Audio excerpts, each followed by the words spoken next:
Some people are 30 and still look at life like a lost child, and some people are 20 and already carry themselves like someone who has survived real storms. Not because they are smarter, not because they were born mature, but because depth has very little to do with age. Age is time. Depth is what time does to you, only if you allow it. Here is the uncomfortable truth. Getting older is automatic. Growing up is voluntary. Most people assume wisdom arrives with time, like interest in a bank account. You deposit years, you withdraw maturity. But that is a lie.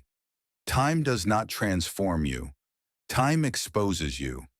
If you were shallow at 20 and never rebuilt your inner structure, you do not become wise at 50. You become the same person with slower reflexes and heavier responsibilities. There is a quiet tragedy we rarely name. The tragedy of the hollow adult. You have met them. Maybe you work with them. Maybe you live with them. And in the most silent moments, you fear you might be one of them. On paper, they are adults. They pay taxes. They wear suits. They have loans. They have routines. They look stable. They look successful. But remove the title, the salary, and the gray hair, and you may find something shockingly underdeveloped underneath.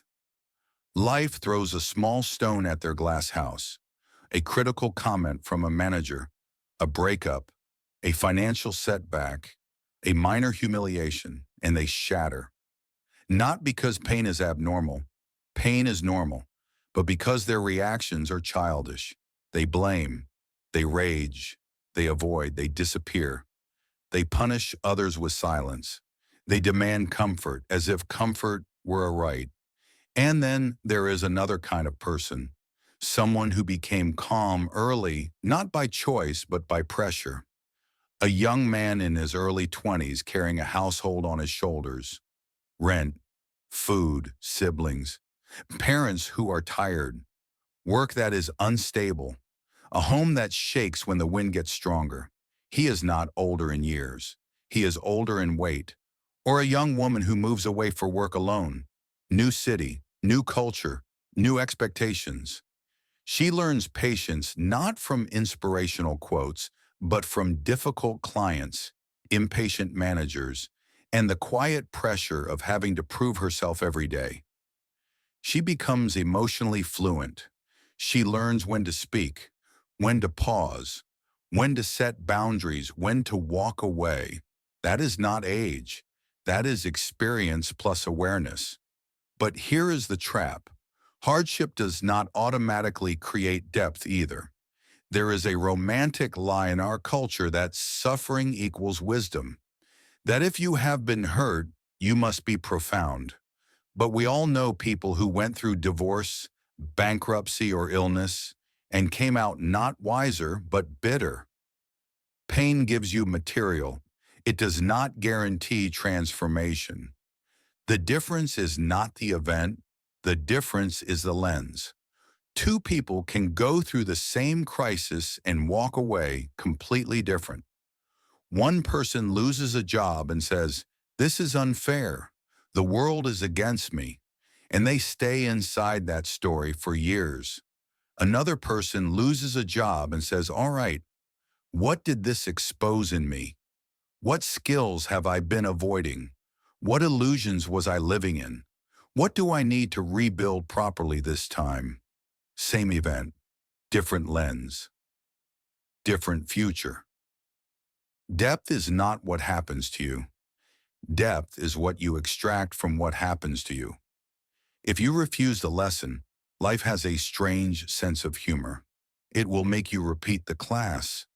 You will date the same toxic pattern with a different face. You will fight the same battles in a different workplace. You will keep living as a child inside an adult costume until you accept responsibility for your own evolution. And now we need to talk about the most common way people avoid depth. They choose a life that is safe, predictable, comfortable, a life that looks fine from the outside. Same job, Same commute, same lunch, same weekend, same conversations, morning, afternoon, evening, repeat. No risks, no learning, no real friction. You can live like that for 10 or 20 years and never become deep. You simply become rehearsed. You believe you have 10 years of experience, but in reality, you have 1 year repeated 10 times.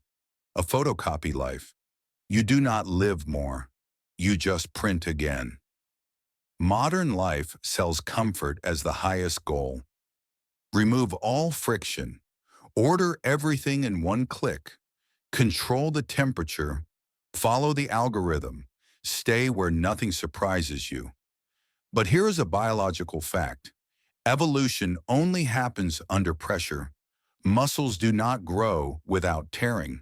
The immune system does not strengthen without exposure, and the human soul does not deepen without friction. When you remove all friction, you do not protect your inner world. You shrink it. You become fragile. Then real chaos arrives, because it always arrives. Loss, change, failure, illness, conflict. And suddenly you look at the map of your life and realize you have been walking in circles. Decades of movement, very little growth, years added, depth missing.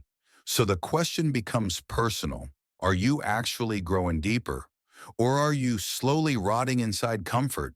Are you evolving? Or simply surviving? If you want depth, you do not need more drama. You do not need more pain.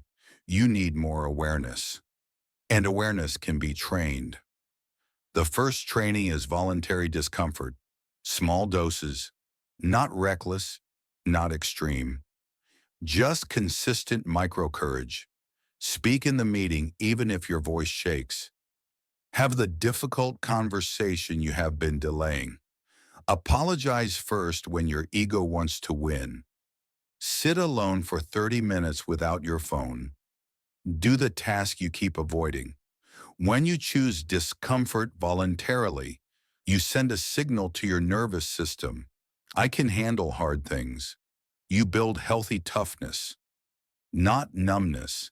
The kind of toughness that lets you hold something hot without dropping it. The second training is a ruthless self-audit. The second thought. Your first thought is often instinct, defensive, fearful, judgmental. He insulted me. I hate him. That is the animal brain. But the second thought is where maturity lives. Why did that insult hurt? Is there truth in it? Or is it touching a hidden insecurity? That gap between the first thought and the second thought is where depth is built. If you act on the first thought, you are a machine. If you act on the second thought, you are human. Most people never visit that gap. The third training is high-resolution inputs. Physically, you are what you eat. Mentally, you are what you consume. If your daily diet is 15-second dopamine clips, outrage news, and shallow gossip, your worldview becomes blurry and low resolution. You cannot think deeply with shallow data. So upgrade your inputs. Read books that survive 200 years for a reason. Have conversations that last 3 hours, not 3 minutes. Spend time with people who disagree with you but still respect you. Complex inputs create complex inner maps, and a wider map gives you a better life. And if you are listening and thinking, I am late, I am 30, 40, 60, I have been sleepwalking, listen carefully. You are not late. You are awake. Do not waste energy on guilt. Guilt is just ego wearing a moral costume. Awareness is not a punishment. It is a door. In Japan, there is kintsugi.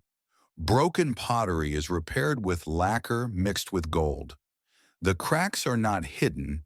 They are highlighted, and the object becomes more beautiful because of its history. A person who lived shallow, realized it, and then fought for depth is like kintsugi. There is a different kind of beauty there, the beauty of redemption. But you must begin, not tomorrow, not when life is stable. Life is never fully stable. Begin today. Do one thing that scares you. Look in the mirror and ask, who am I when I stop performing for approval? Do not just add years to your life. Biology will do that. Add life to your years. That part is on you.